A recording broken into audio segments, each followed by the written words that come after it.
নমস্কার। Old age হোমের আরেক গল্প নিয়ে আমি এলাম আপনাদের কাছে। আমি শৈবাল।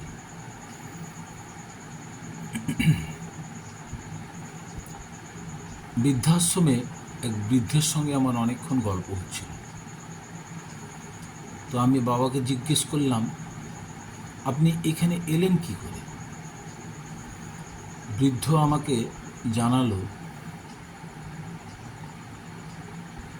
যে আমি এক বেসরকারি প্রতিষ্ঠানে কাজ করতাম এবং সেই প্রতিষ্ঠানের কাজের সুবাদে আমি দুবাই চলে যাই। দুবাইয়ে আমি বেশ কিছুদিন কাজ করে আবার ইন্ডিয়াতে ফিরে আসি। আমার একটিমাত্র কন্যা, এবং ইন্ডিয়াতে আসার পর সেই কোম্পানিতে আমি আবার বেশ কিছুদিন কাজ করি।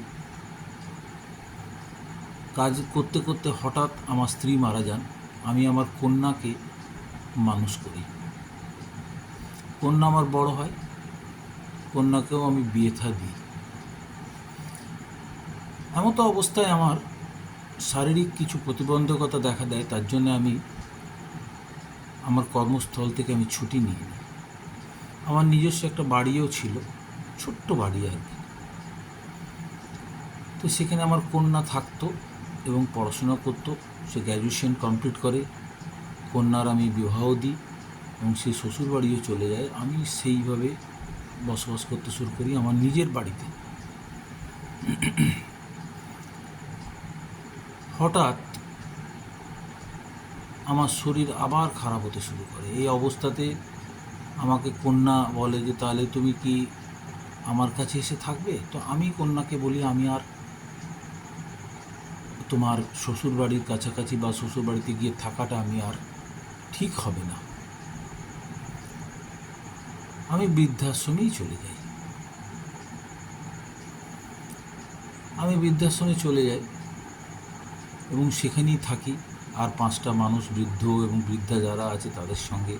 আমার যে এখানে কেয়ারটেকার আছে, সেই কেয়ারটেকারের সহযোগিতায় আমি ভালোই থাকি। এখানে ডাক্তারবাবুরা আছে, আমাকে দেখে যান। এই অবস্থায় আমি এখানে থাকি। কন্যা মাঝে মধ্যে আমার সঙ্গে যোগাযোগও রাখে এবং কন্যাও আসে, আমার জামাইও আসে।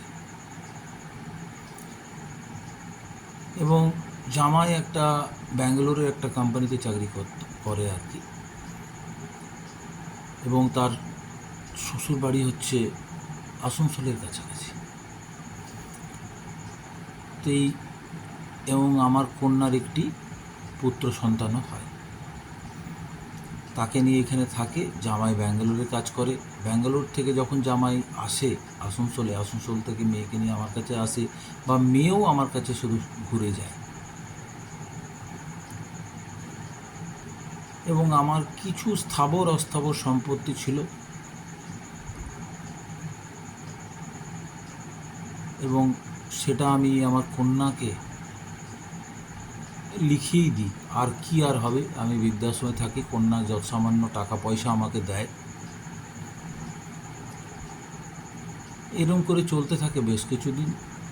তারপরে কন্যার আশাটা একটু কমেও যায়, কিন্তু যোগাযোগটা থাকে। সেও সংসারের চাপে হয়তো আসতে পারেন না, আমি ধরে নিলাম।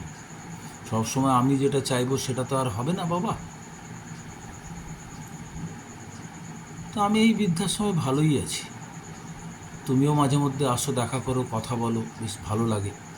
সকলের সঙ্গে হইহুল্লোড় হয়। এভাবেই আমার জীবনটা কেটে যাচ্ছে। ধন্যবাদ।